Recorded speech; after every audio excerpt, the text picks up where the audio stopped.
of filling this room beyond what Lamar University at Orange says is the seating capacity.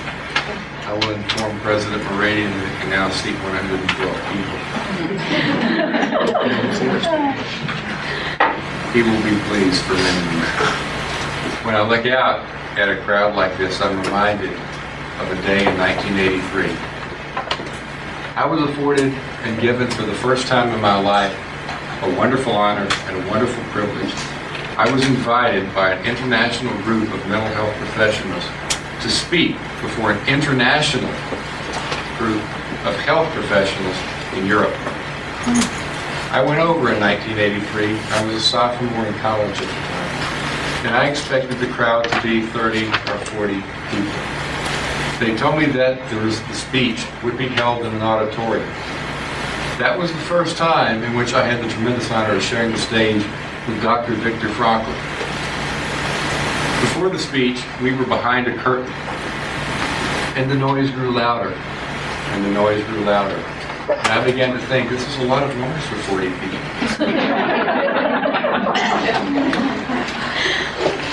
And it grew louder. And the time came, and the curtain was parted, and Dr. Frankl and I walked out onto the stage, and I looked out at an audience of 10,000 people. And I swallowed hard, and as I began to sweat profusely, I told myself, kid, you better be good. And what helped me do the best I could was thinking back to the day before. Dr. Frankl and I had been sitting at breakfast at the University of Munich at a table outside. It was a cool day, very much like today, only it was summertime in Europe. And it was cloudy, and he and I were having coffee. And suddenly a question popped into my mind. It was the most simple question, and at the same time, it was very profound, and I didn't know what to do. I said, gee, you are supposedly the expert. You've been invited to speak, and yet you don't know the answer to the question. What should you do? I said, you got the man across the table from you, idiot, asking.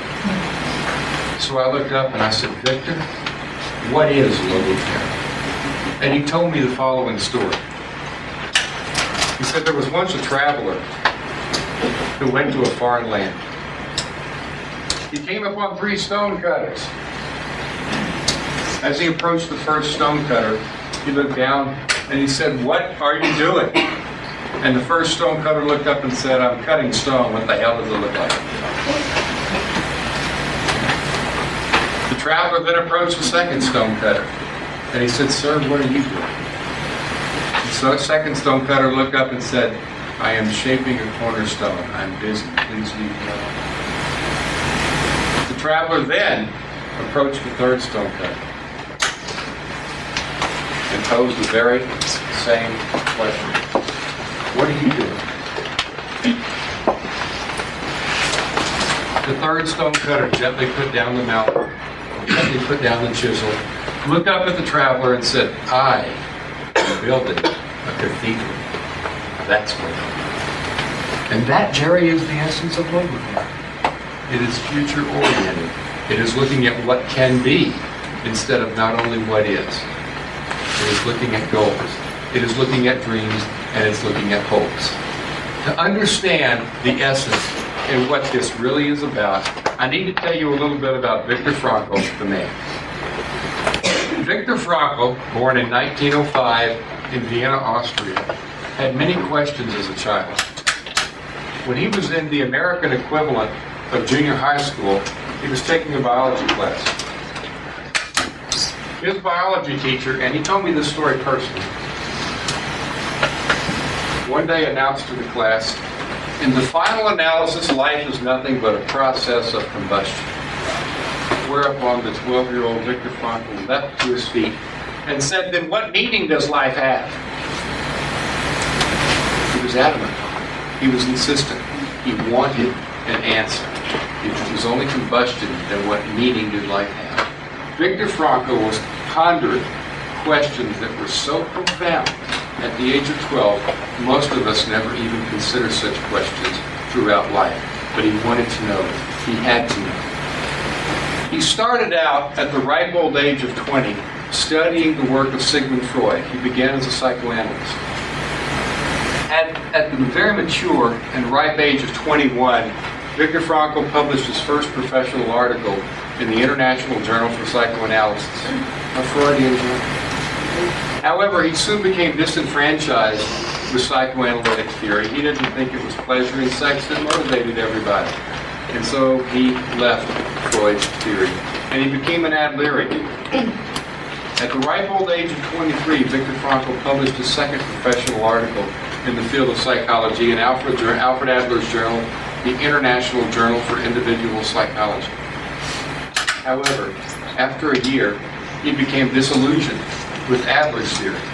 He said, people are not motivated primarily by power and control over others. Dr. Adler, you're wrong. And Viktor Frankl, at 23, earned an MD, he was a doctor of medicine, and he began, and I quote him directly, listening to my patients and learning the real meaning of life from them.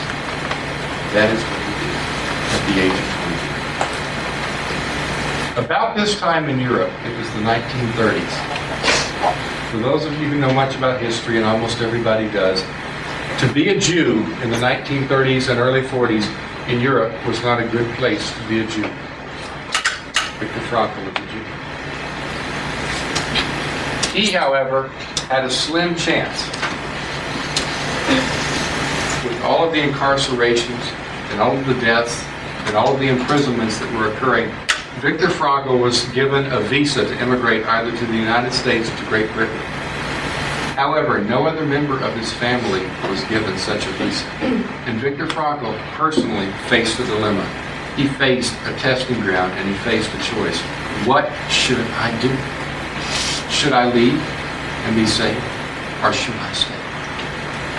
He went to downtown Vienna, where a place of contemplation existed for him. I had the great honor of visiting it with him. It's the synagogue in downtown Vienna. The Nazi bombings have reduced the entire downtown district to rubble. The synagogue was no exception. In front of the synagogue had been a stone tablet of the Ten Commandments, and Viktor Frankl walked through the streets of rubble, wondering, what should I do? On that stone tablet of the Ten Commandments, which had too been reduced to rubble, the only legible commandment was honor thy father and mother. The young Frankl took this as a message and interpreted it that he should stay and not leave his family. The result of his decision was that he spent 3.5 years at places which are known as Auschwitz and Dachau, affectionately regarded as concentration camps, appropriately regarded as death camps. 3.5 years. He counseled others when he was in Auschwitz, illegally, because it was meaningful. He reconstructed his first book on scraps of toilet paper in the concentration camps, because when he entered, the first book had been confiscated and burned by the Nazis. He reconstructed. He stayed up until all hours of the night, counseling the Nazis, seeking for those who needed the help. He made no discrimination. If you needed help, he was there to help you. The result of his decision and the result of his dedication after the Allied forces liberated Europe was the following. He was the only family survivor. The only one. His wife had been gassed. His parents had been gassed. His children had been gassed. His brothers and sisters had been gassed. He was the only one to come out of the camps alive.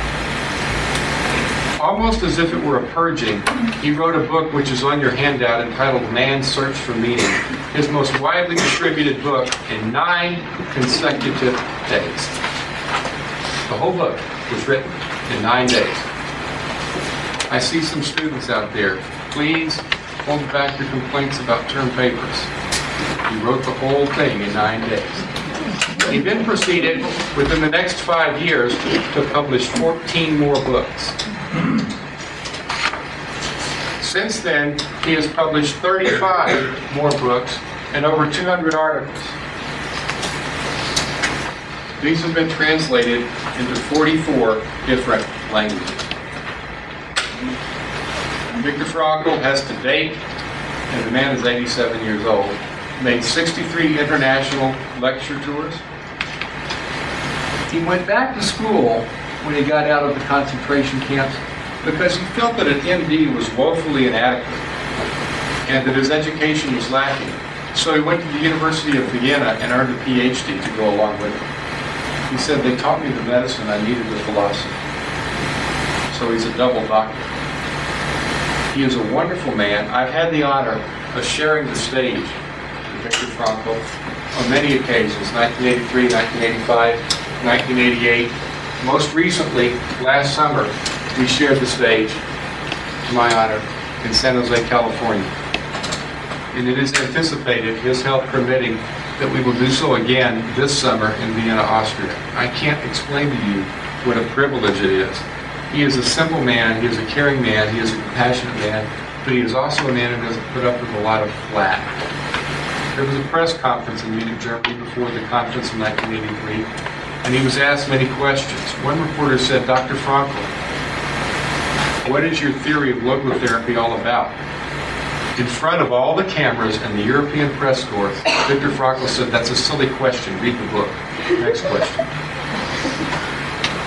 However, in 1985, as he and I were walking toward the auditorium where we were to give our speeches, a woman who had not been fortunate enough to get one of the tickets in time was waiting on the path to the auditorium.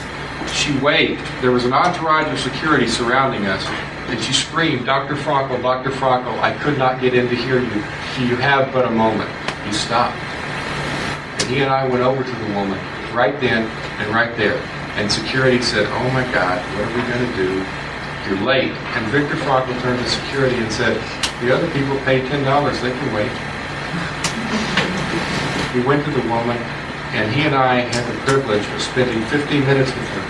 She couldn't get in. She had a problem. She needed to talk. She had spent 30 years reading his writing, understanding what he meant, and she wanted to meet him and talk to him about something that was very painful to her. He helped her in 15 minutes, and he gave her everything his heart had to give. I gave her a backstage pass. No, that's not so she got to see the show. He is a very compassionate man, and I hope that gives you some idea, because it is my opinion that the life of Viktor Frankl and who he is as a man, who he is as a human being, exemplifies the very essence of logotherapy. It exemplifies the three big ideas of logotherapy. Let me talk to you about those three central ideas of what this theory is all about. The first idea, which he founded, based upon learning from his patients, was that life has meaning under all circumstances. All circumstances. Even when it is dull, even when it is boring, even when it is tragic, life may have meaning. And you think, Jared, you ought to do my job. I do the same thing every day. I punch the same buttons. The factory worker in Detroit screws the same nut on the same bolt on the same car on the assembly line day after day after day, millions of times a year. How can it be challenging? How can it be meaningful when it is that gruesomely boring? I know of a garbage collector.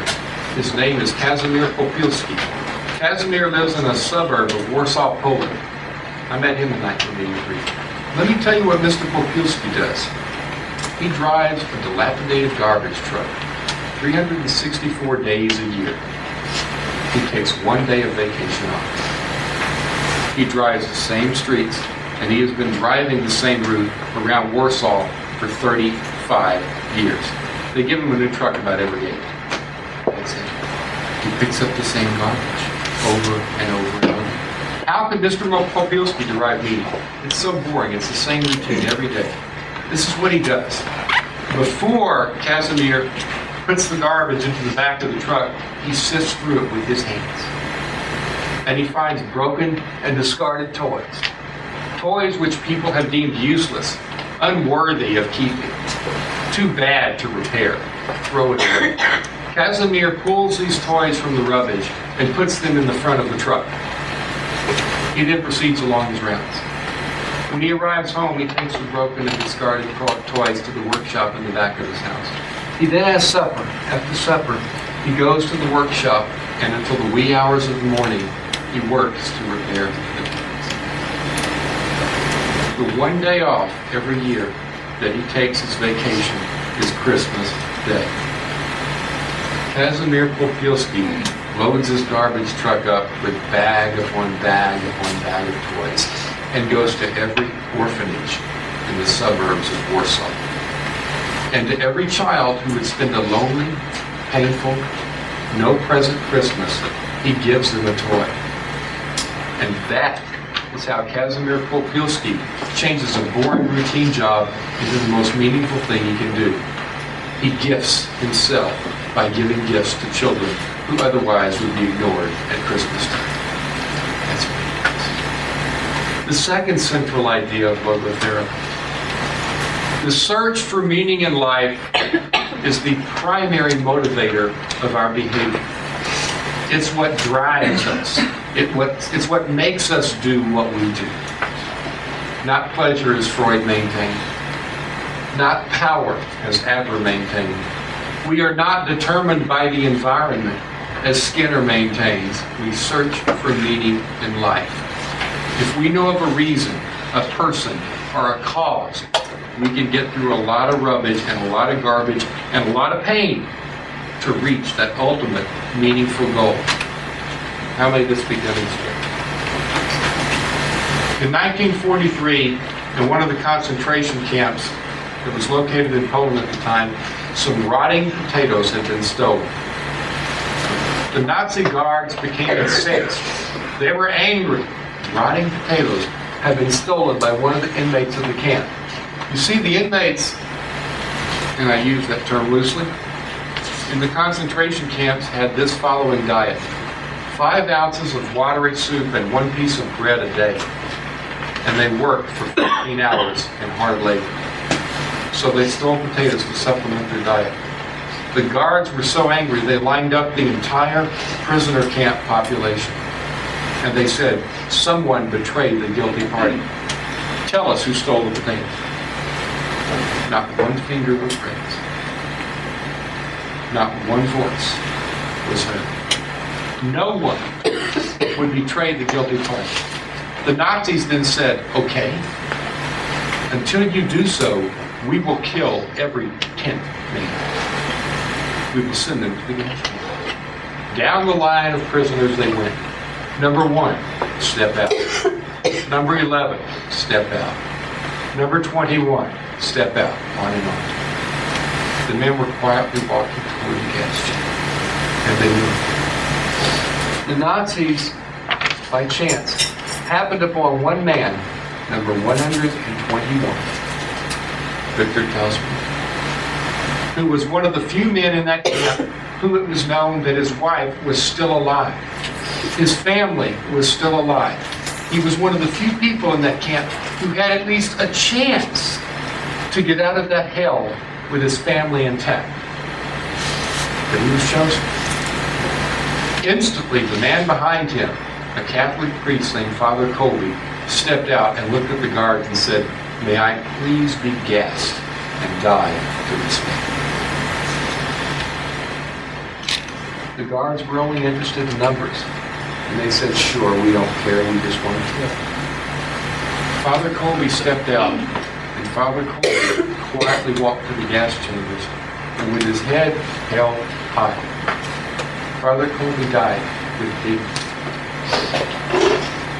Meaning was the primary motivator of Father Colby's life, because it is well known that so many people acted like animals in the concentration camp.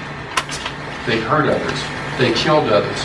People with similar training to a Catholic priest, theological and seminary training, to be kind to their fellow human being, to care, to give, did nothing but steal themselves. And yet Father Colby was afforded the ultimate challenge of life. Not only to preach what he was taught, but to practice what he preached. And Father Colby did it, and he derived meaning in life that way. And Father Colby is alive every bit as much today in Orange, Texas, as he was in Poland in 1942. He derived meaning. The third central idea of logotherapy. Meaning in life is available to everyone. No exceptions. None. It is available to everyone. We all have the capacity to derive meaning in life. Most of us, unfortunately, fail to tap into that capacity. But it is always there. And according to Frankl, and according to me, and according to the ideas of logotherapy, meaning is available up to and including the final breath that you take. Even in the face of adversity, even in the face of harm, even in the face of trauma, even in the face of pain, a person may derive meaning, if by no other way than changing their attitude. I offer to you the following example.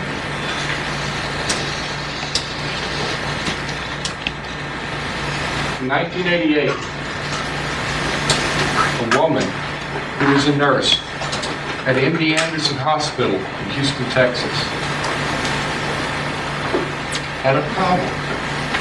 She had worked for 30 years in the children's ward at MD Anderson Hospital, comforting babies, infants, small children with leukemia and other forms of cancer. They would die. But here was a woman who dedicated 3 decades of her life to comforting those children, to holding them, to wiping away their tears and brushing away their pain. She told them, each and every one, I care about you. Your life is important to me. And she gave and dedicated her whole heart to them for over 3 decades, telling them that their life had meaning up to and including the final breath. One day, the woman began to feel weak. She didn't have as much energy as she used to. She felt hot. She felt pain. She went in, and she was told the following, I am sorry, but you too have cancer. She was diagnosed as having terminal cancer. It had metastasized or spread throughout her body. It was in her lungs, her pancreas, her liver, her brain. It was inoperable. There was nothing they could do for her. She went home and sank into an understandably deep depression. I knew this woman because I had done a rotation during my graduate training at MD Anderson. I didn't know her well, but I knew her fairly. A few weeks after she was diagnosed and she had become a hermit in her home, I was called by a fellow nurse. And she said, Jerry, I don't know what's happened to Sharon, but she won't pick up the phone, she won't open the door, we're scared. Would you go over? I went over to Sharon's house, and I sat and I talked to her. I knew what had been going down. I knew what she had been told. We spent wonderful time together, 3.5 hours. It was good time. She cried a lot. She was sad a lot. She knew that she would die. I felt like I was compassionate and comforting and caring, but toward the end, because I knew that she knew I was doing what I thought was best for her, I looked at her and I said, Sharon, you've dedicated your life for 30 years at least to comforting those with the very same illness which you now have. You've told them that their life, the children, their lives have meaning up to and including the final breath. And yet here you sit, understandably sad, but you aren't practicing what you've preached all of your life. I'm sad. And I turned around and I looked. I found out the very next day she was back at MD Anderson. She didn't have the strength to resume her nursing responsibilities. She just couldn't do that. But here's what she did. She volunteered. She was the woman, she was the person who pushed around the pastry cart with the juice and the coffee and all that good stuff. Those are powerful people in a hospital. Because unlike nurses who have to go chart everything, unlike doctors who are very busy and run from patient to patient, the person pushing around the pastry cart, and that was hard to say, has that precious 3 to 5 minutes to stop and talk to people who are isolated throughout the day. They're alone in their beds. They can't move. If they can, it's very limited. They stop and they have a friendly, powerful 3 to 5 minute conversation. What a wonderful thing to become. Sharon wrote me a letter that was delivered to me 2 days after she passed away. It was a beautiful letter. I have it, and I shall never relinquish it because it inspires me. The very last line of the letter is as follows. Jerry, thank you for coming over and shaking me up, because the past 3 months of my life have been more meaningful than the previous 30 years. Love, Sharon. Sharon found a meaning in her life, up to and including the final breath. It's possible. She used a technique that is called modifying your attitude. There are other techniques that I would like to talk about with you very briefly. Logotherapy maintains that any form of therapy or any form of healing or any form of counseling must be customized. It must be individualized. Meaning in life, different meanings in life are as numerous as there are individuals in the world. How can therapy be practically applied in a logical way? Therapy is improvisation. It's impromptu. A good clinician will tell you they don't know what's going to happen from one moment to the next. If meanings are as unique as people, therapy must also be unique. However, there are 4 basic techniques that we've derived. The first is known as the Socratic method, named after the philosopher Socrates. Many times you will have a patient, a person, a human being, coming into your office, and they don't know what their life is about. They don't know what the meaning in their life is. The Socratic method is tailored after Socrates, who taught his students by asking them questions. Socrates believed the students already knew all the answers. They merely had to be drawn out of them by asking the proper questions. And so the therapist asks questions to try to pull out the meaningful events and the meaningful people in the patient's life. What really matters to you? What do you care about? What's important? If you only had one more day to go, who would you talk to and what would you say? That's the Socratic method. Nothing complicated about it, but something very powerful about it. Now, speaking from experience, all professional therapists have the type of patient which I affectionately call whiners and moaners.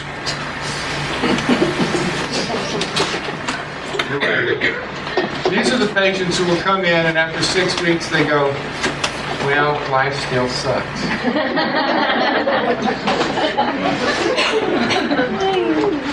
Things are horrible. Nobody cares about me. Psychologists are people too. We run a little bit tired of that. And we get a little bit, tired of hearing the same thing because we're working our tails off to help these people. We're recommending things. We're giving them advice and they don't take it. They don't even try. Use with great discretion. Don't try this on a friend who's having a bad day. But use with great discretion. I've had a whiner and a moaner about the 6th or 7th session come in and start their little song and dance. And I, the compassionate shrink, have looked up on occasion and said, for about 2 months, you've painted a horribly depressing portrait of life to me. I'm wondering why you don't kill yourself.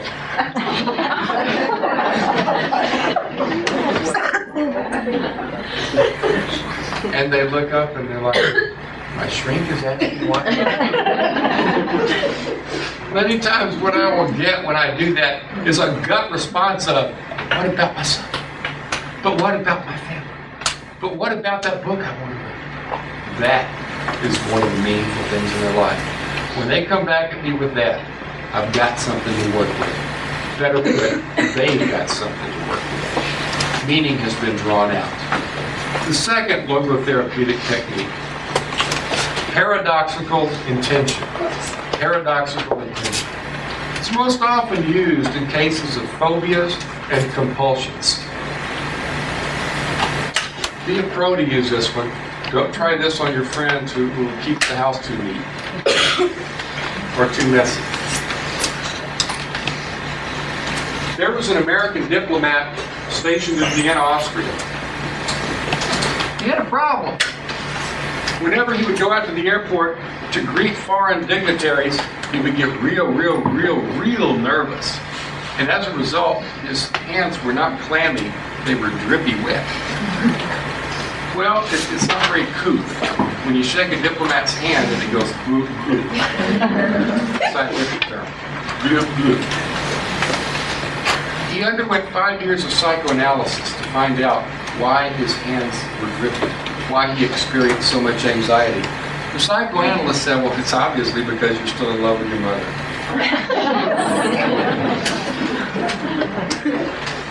The man paid for 5 years of doing this. You're in love with your mother, you're fixated on your mom, and you want to do things with her, and that's a taboo. And so it comes out in the symptom of sweating. And finally, after 5 years and about $40,000, the guy said, this doesn't make sense. And he was given a referral to Frankl. Frankl said, come on in, let me see what the problem is. Talked to him, and Frankl said, I tell you what, the next time you go to the airport, the very next time, when that carpet is laid out and that dignitary is about to deplane and you're about to greet them, I want you to tell yourself the following thing. Talk to yourself and say, this time, I am not going to have clammy hands. They will not be damp. I am going to drip so much I can fill a bucket. I'm going to sweat to where the antiperspirant will have gone long away. And I will steam. And when they grab my hand, they're going to slide down because it'll be so easy. That was what Frankl told them. This is psychotherapy, people. And the diplomat did what many of you did. Are you what? Diplomat started laughing. Well, dignitary came and he went out and the diplomat did it. And as the dignitary got off the plane, he said, all right, here we go. Sweat baby skin. Looked at his hand and said, start pouring off. I'm ready. Come on. He started laughing at himself. He broke the vicious cycle. The anxiety he would feel would cause the symptom of sweating. The symptom of sweating would only lead to more anxiety. More anxiety led to more sweating. He broke that circle by laughing. And no longer did he feel anxious. It's hard to feel anxious and laugh at the same time. It really is. So he broke the circle and he went back to Frankl and said, thanks, you were a lot cheaper. And more effective. The third logotherapeutic technique is known as de-reflection. De-reflection. This is where you look away from the problem. You don't focus on the problem. Most often used in cases of compulsions and in sexual difficulties. I'm glad your young child is asleep at the moment. There was a couple, a young couple, who were very, very much in love. And they came to Frankl because they had an infertility problem. They could not conceive a child, and they wanted to desperately. They loved each other. They wanted to have a baby. They couldn't do it. They had gone to psychologist after psychiatrist, after physician, after gynecologist, no answers. They came to Frankl, and Frankl said, well, the first thing we need to do is to be absolutely certain there is no organic reason for the problem. There's no organic reason why you have impotency problems. You need to figure out what's going on.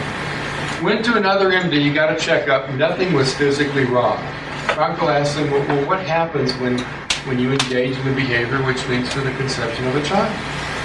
And the man said, well, I keep wondering, how am I doing? How am I doing? How am I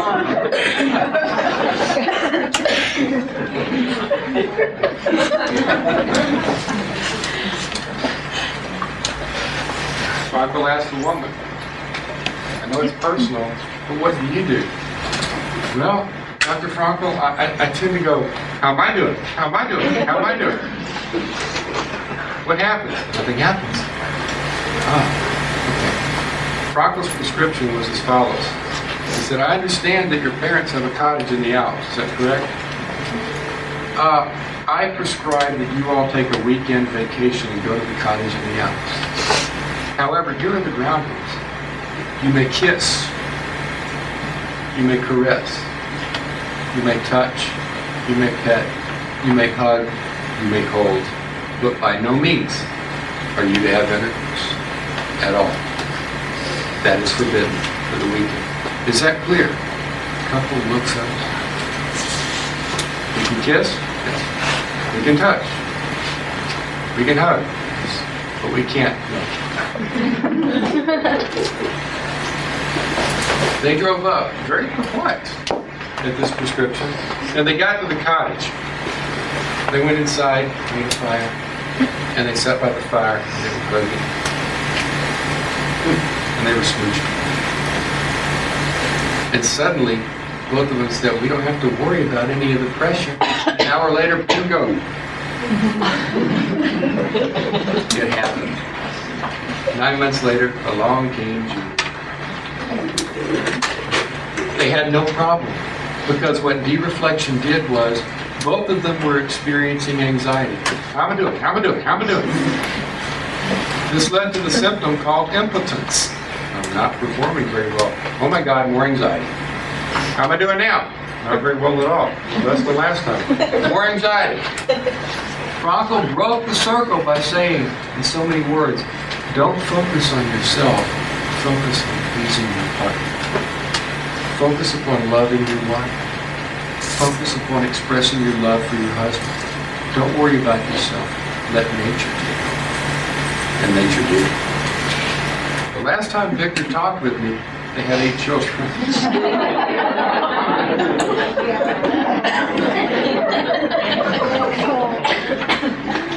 Frankl was cheap. Child rearing was expensive. Got over it quick. The last uniquely logotherapeutic technique is known as modification of attitudes. Modification of attitudes. Even when you can't change circumstances, even when you can't change conditions, you are always free to change, to modify, to mold. You are always in control of your attitude. It is up to you, every one of you in this room. You can be beaten, you can be starved, you may be tortured, but by the fact that your attitude is intangible, no one can grab it from you. No one can take it from you like they can food, or like they can your clothing, or like they can your food. It is up to you. The nurse in Houston, Texas, modified her attitude. Your attitude has a powerful influence upon where you end up. If you look at a situation as challenging and as a goal, you're probably going to attain it. You will be more likely to achieve your dream. If you look upon a situation as hopeless or I'm just not good enough to do that, then odds are you never will. There was a young man in San Francisco, California in the 60s. He grew up in the ghetto. He had a grossly underprivileged life and upbringing. The young man also had rickets, which is a bone disease resulting from a vitamin deficiency. The only way he could get around was to walk with the aid of crutches. And the young man was 12 years old. His hero was the NFL, the football running back, Jim Brown. He wanted to see Jim Brown play football so badly. He had posters of Jim Brown all around his room. And he would walk with his crutches to the TV every time a football story was on. He went to the ballpark the day that Jim Brown was in San Francisco playing a football game. He didn't have enough money to get in. They wouldn't let him in. When the third quarter began, after halftime, The security guards got a little bit lazy and they kind of wanted to go watch the game. And so he slipped and stole and snuck through a gate. He got into the game to see his hero. He watched the third quarter and part of the fourth quarter, and down there was number 32. There was Jim Brown. His hero was before his eyes. The young man left about 10 minutes before the game was over, and with his crutches, he hobbled down to the tunnel. The players walked down a tunnel between the locker room and the field. He hid, the young man hid, behind a concrete beam very much like that one on the wall. And he waited for Jim Brown to end the game and come walking down that tunnel. This is a true story. Jim Brown came walking down, and the young man hobbled out, and he said, "Mr. Brown." And Jim Brown's a gentleman. He stopped. I'm your biggest fan. You're my hero. Would you please sign this scrap of paper for me? Jim Brown said, "Sure, kid, no problem." Sign. Jim Brown kept going toward the locker room. The young man said, "Mr. Brown." Jim Brown turned around for the second time. "You don't understand. You're my hero. I look up to you. I really admire you." Jim Brown said, "That's great, kid. I'm really glad. You keep trying. You're going to get somewhere. You'll make it." Jim Brown turned around and started toward the locker room. The 12-year-old kid stood on his crutches and said, "Mr. Brown, turn around." Jim Brown turned around. He said, "What, kid?" He said, "Mr. Brown, you're my hero, and I may be standing on crutches, but when I grow up, I'm going to break every record you ever set." This got Jim Brown's attention. And Jim Brown said, "Kid, what is your name?" And the young man told him this. "Well, my first name is kind of awkward and long. It's Arampus.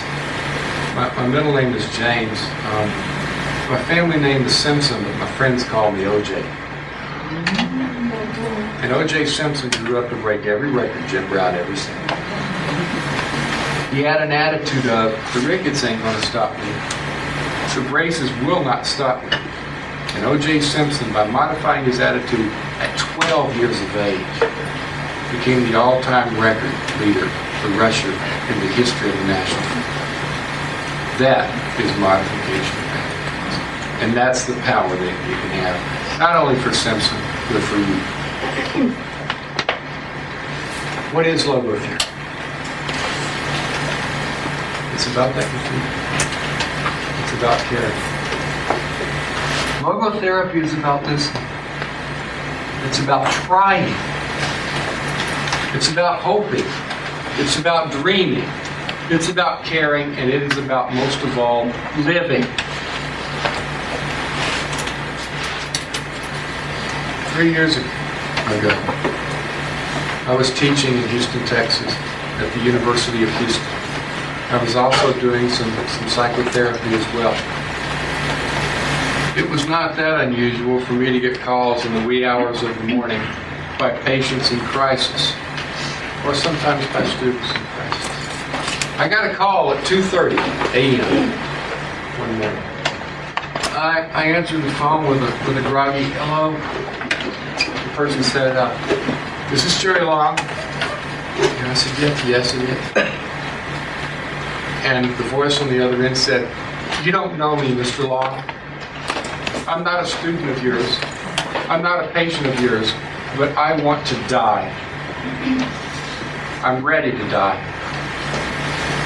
I woke up real quickly.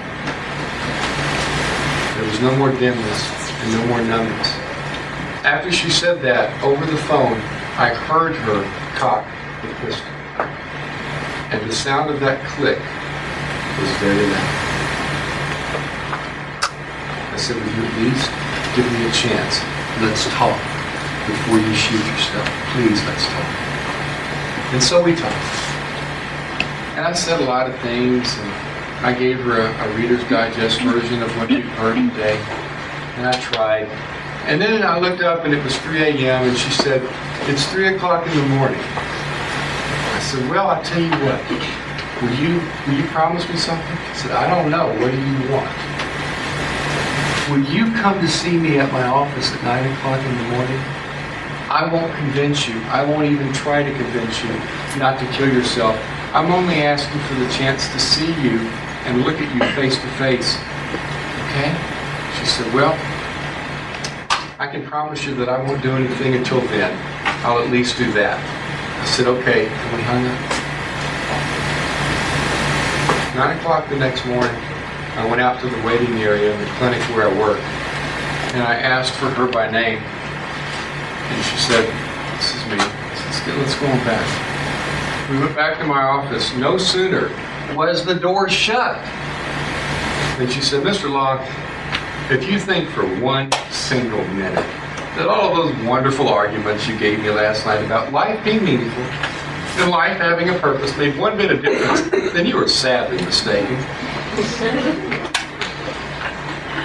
As a psychotherapist, I followed the antiperspirant slogan of never let them see you sweat. But inside I went, oh my God. And in the very same breath, she looked at me and she said, but I'll tell you what did make a difference. I called you and woke you up at 2:30 in the morning. Instead of telling me, you're not one of my students, you need to call Crisis Hotline. Instead of telling me, you're not one of my patients, get a shrink. Instead of telling me, you'll need to call my secretary in the morning and make an appointment, you listened. I was a stranger, and you listened, and you cared. And I decided after we hung up the phone at 3 o'clock in the morning, if this guy is willing to give me 30 minutes, a stranger, then maybe I should give life a second chance. And right now, she is still a very good friend of mine. She lives in Houston, Texas. And that second chance that 30 minutes of my life made in hers has led to a wonderful marriage and 2 beautiful children. One of whom is my godchild. That's what life, that's what 30 minutes, and that's what caring for that brief of time can turn around. I gave her half an hour, and she graced me with gifts such as those. You've given me a complete 60 minutes of your life, and I want to thank you for gracing me with such a wonderful reception. Thank you very much. People want privacy or anything like that, just to help themselves with their attitude daily. I had the most wonderful benefit today that I think will demonstrate this need. I was upstairs right after lunch, had a meeting with Dr. Ida Miller. Wanted to talk with her for a few minutes. And I was waiting because she was elsewhere. I think she was at the student center. And I was watching the hallway where all the biology labs are and so forth. And there were 2 scraps of paper that had been idly thrown onto the floor. I noticed, and I watched people. 37 people walked by those scraps of paper. And basically did. The 38th person who walked down that hall as I watched, because being a shrink, I wouldn't do it. The 38th person walked directly to the paper, and her purpose was to pick them up and put them in the trash. That made me smile. That lifted my day, and in a very powerful way, it got me ready to do something which is fairly anxiety-inducing, that's speaking to 400 people. That made a big difference in my day. It really, really did. Not overlooking the simple things, because the simple or little things are not simple or little. They're very special. When you look at someone in the hallway who just has gotten some bad news, or they just don't feel so well, and you smile, or you give them a friendly greeting, you can't believe the wonderful healing power that can have. That can be meaningful. They know that at least somebody cares. And maybe, just maybe, the smallest of gestures to help them to understand that there is light at the end of the tunnel, and it's not the headlamp of an oncoming train. It's hope. That's what you do. What's your name? Your name? Lolly Dorno. Hi, Lolly. what you're saying is exactly, when you smile and look somebody else and do something like that, you're doing exactly what you were saying about pleasing your partner or pleasing the world, and that's what pleases you. Is that correct? And when you do so, you give yourself the gift. Right. By helping someone else, even in the smallest ways or even in the biggest way, for me it makes my heart smile. But we really never help ourselves by being inside ourselves. Now, to truly become the best we can be, pardon the military, we really should not focus upon me. Me. To the degree that you do, you're going to dig your own grave, at least your emotional grave. You focus on other people, other causes, other places. You affiliate with people who matter to you. You do things that you care about. By default, your life is probably going to be, for the most part, happy and meaningful. You don't step outside of your house one day and go, well, from this day on, I'm going to be happy. It won't work. You've got to look outside yourself and look at others and look at causes and do what matters most. Listen to your heart.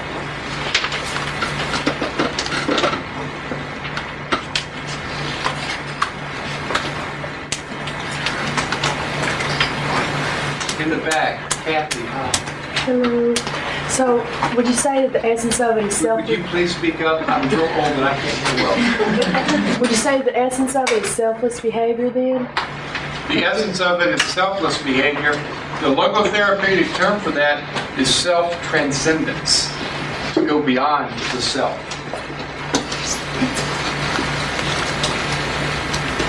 Viktor Frankl and Abraham Maslow had a talk one time, and in front of a large number of people, Viktor said, Dr. Maslow, self-actualization is good, you just didn't go far enough. One step further. Go beyond the self. When you transcend yourself, you actualize yourself. You become the very most you can be.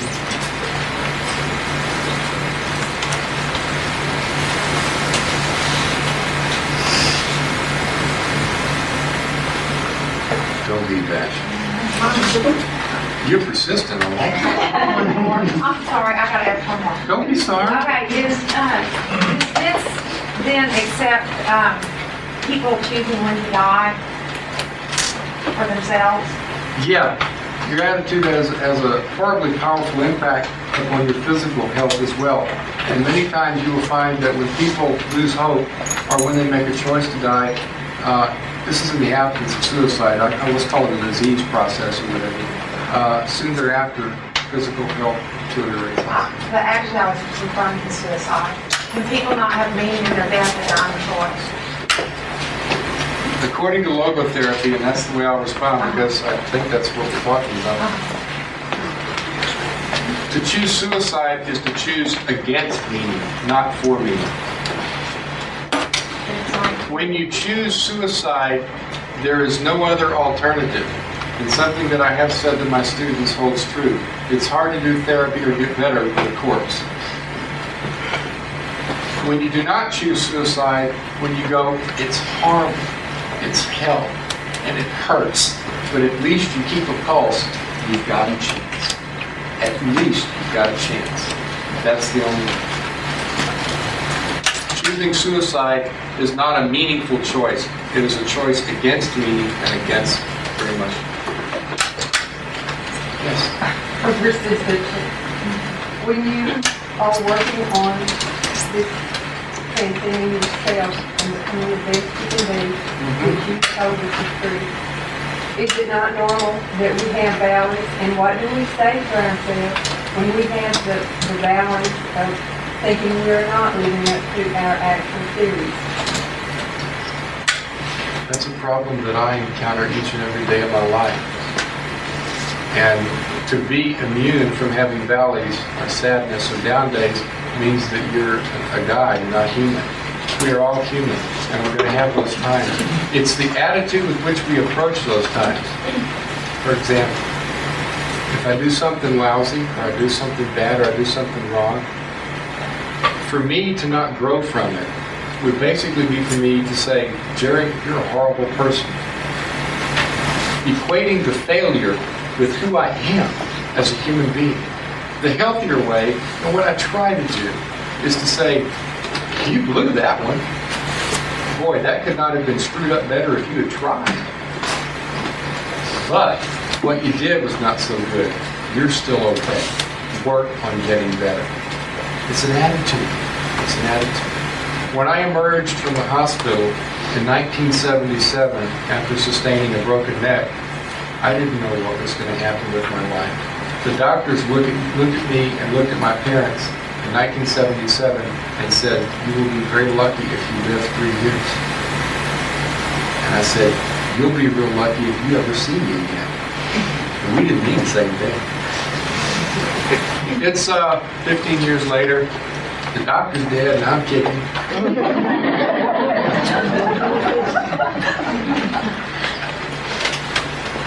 hope that answers your name. Carol Rich. Thank you. Like what you were just saying, it seems that people that have Watch out, had people. so much adversity in their life can overcome. And people that have had, when you look back and see that they've had so many things go their way, they're the ones that seem to be the whiners. If you have a loved one that is like this and you want to help them, look at this, look how lucky you are, look at this. How can you help them? If you do that, you're defeating your own purpose. Having a life of luxury, being fed with a silver spoon, being raised with as much money or whatever as your heart desired, is in a way a concentration camp. It is in a way torture. It is in a way unrealistic. And you get out there and the cold, hard world hits you. And so you have been as ill-prepared being spoiled as the person is who has been abused. You really are. We all, and I mean this from the very bone and fiber of my being, we all have our own concentration camps and we all have our own broken necks. I'm one of the lucky ones because mine is readily apparent to people when they see the wheelchair. Frankl's is readily known because he's so widely acclaimed. Everybody has a concentration camp, whether it's a problem child, whether it's low self-esteem, whether it's a horrible relationship, whether it's a job they just can't stand. We all have them. It's the stance with which we take to them and what we do with what we do have that matters. And so the spoiled person really doesn't want your sympathy. They want your support. They do want your support. And they've been, in a radically different way, abused or gypped out of preparing for life, just like the child who was beaten.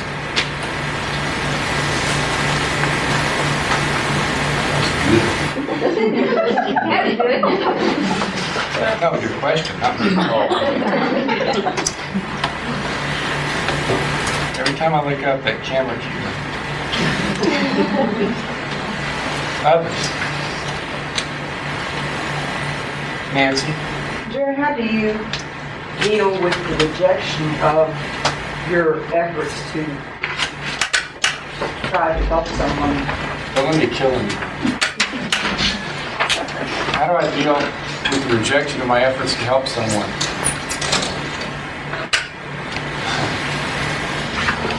I have a lot of difficulty with that to this very day. And I hope that I have difficulty with it for the rest of my life. Because when I'm unable to help someone and they go off and do something drastic or just lead a life of mediocrity, that saddens me. When it stops saddening me and I go, oh, too bad, then I need to reassess who I am and what I'm doing with my life. How do I deal with it? Always with difficulty. The very hardest lesson that I ever had to learn in this business, the hardest one which I face on a day-to-day basis, and the one which was never taught in any formal sense of the word, is that you can't help everybody. You can't make people change. You can't make people do things. You can't make people find meaning. You can only love, care, and support, and hope that they find the capacity within themselves to do it, because they're the only ones who can do it. You can't force it into them. All you're going to get is spit it back out. They've got to want it. Well, maybe someday they'll remember. Maybe this. someday. It'll make a difference. Maybe someday. there are a few patients I've heard from who at the end of our therapy together, I really didn't believe I had made much difference at all. And a year or 2 years later, they'd call me up, and their life was radically different in a positive sense. All I had done was plant seeds. It just took a year for them to grow. Charlie? Yeah, Jerry, and taking that just a little bit further from her question, she said you as a professional. Think how frustrated other people get when they, as just a lay person, even tries to help. So when you hear so many people so often say, but I tried to help the jerk, he just didn't listen, or she didn't listen, or whatever. But is that not, can't you kind of use that same idea like, okay, you can't help everyone, do your best or whatever. Am I that far off? No, you're that much on. Okay. Congratulations. What was your last name, Charlie? Regan. Dr. Regan. Hopefully one day. That applies to all relationships because the patient-doctor relationship really has a 90%, 98% in common with all other types. And so you can tell that person, I love you, I care for you. You know, as a therapist, you usually don't take your patients, I love you. You like that one, didn't you? But you support them, you love them, you care for them. You give them your heart, you give them all that you can. And then the rest is up to them. And at some point, you have to tell yourself, you have to look in the mirror and say, I've got to take care of me too. Because otherwise, it's self-abuse. That's really what it becomes after a while. You need to try God-given everything you got. But there comes a point in time when if you continue, and they continue to beat their head against the wall, and you said, that's painful, don't do that. Let's look for something else, let's try something else. And they refuse, or they don't understand. After a while, you've got to keep going yourself, whatever that may mean. Does that make sense, John? Bingo. Sure does.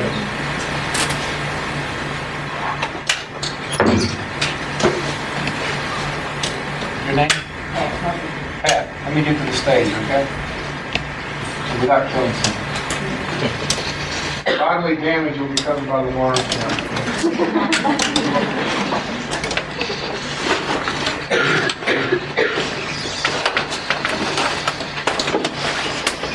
Please go ahead.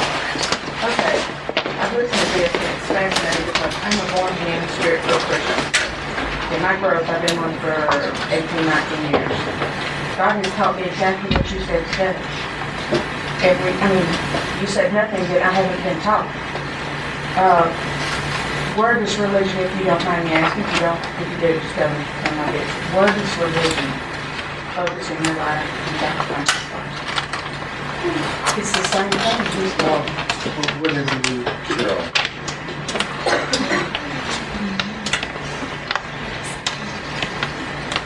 As you can probably tell by the handout, there is a spiritual component to logotherapy.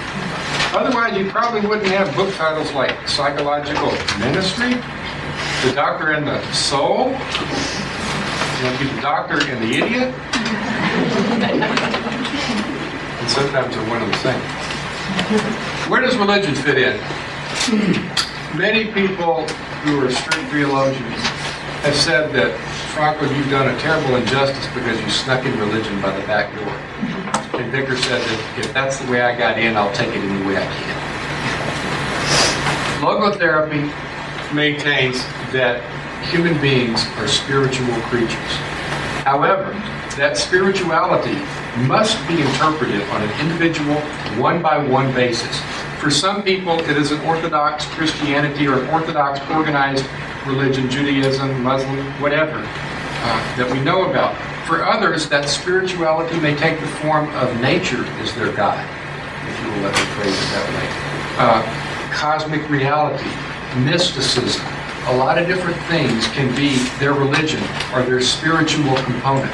Frankl says we must tap into this. We must respect spiritual differences between people, because when we don't respect the differences, that's when divisiveness occurs. And ultimately, in response to your question, until all of us and the professionals begin to recognize that human beings are by default spiritual creatures, however they interpret that spirituality, then really nothing separates psychologists from veterinarians except the clientele. If all we treat is the body and the mind, then we're leaving out a big 30 of the person, and we're not treating the whole patient.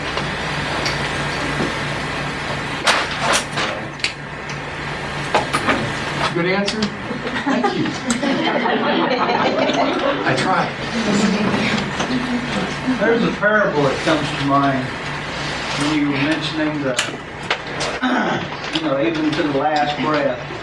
When Christ was crucified, according to the Bible,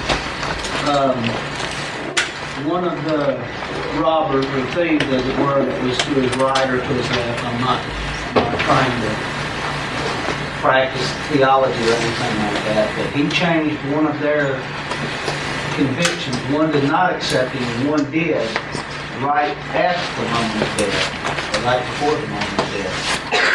Including the final breath. Right. There was a Nazi in one of the concentration camps.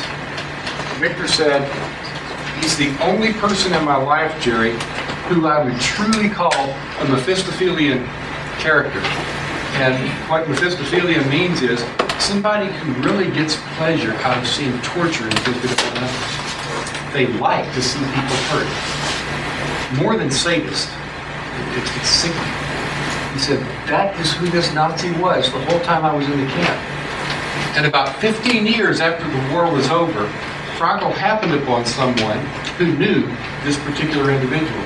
And Frankl said, whatever happened to him? And this is what he was told. You'd be amazed, Dr. Frankl, because that sadistic, tortuous so-and-so was captured by the Russians when the concentration camp was taken over. He was taken to a prison camp in Siberia where he died. But you won't believe what happened at that prison camp in Siberia. He gave food to other prisoners. He literally sewed his own clothing back together and gave it to people who were colder than he was. He transformed from the person we know at Auschwitz, and he became a caring, loving person. And today, at that prison camp in Siberia, it is well known that he is buried in a very honored place. It's no longer a prison camp. He changed.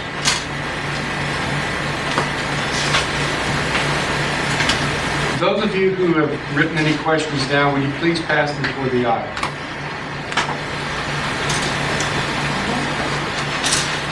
I would like to know how you felt, if you were on the Please other speak end, up. if you were on the other end of that stick, and you had been mistreated by this person, and then how would you feel to know that he changed? How would you accept that? I mean, that would be hard to I would be accept. overjoyed. I would be overjoyed, but if I were to accept him of his torture and his cruelty, I don't know if I could accept it. I wouldn't want to go have a beer with him. But I would be overjoyed if something had reached inside that person's heart and changed it, whatever it was. And they weren't inflicting such pain upon others. I would be very, very happy. I can say, I think with a fair degree of honesty, that's hypothetical. But if someone inflicted such pain upon me, I probably would not want to be a big part of their life, but I would be very, very grateful if they had changed. Yes, I would. Please begin passing the cards out if you would like, and I'll respond to as many as time permits. Verbal questions while we're doing this. Those of you on the aisle, I will depend upon you to migrate the cards on up. And Art, if you could help me with them when they're ready. Any written questions?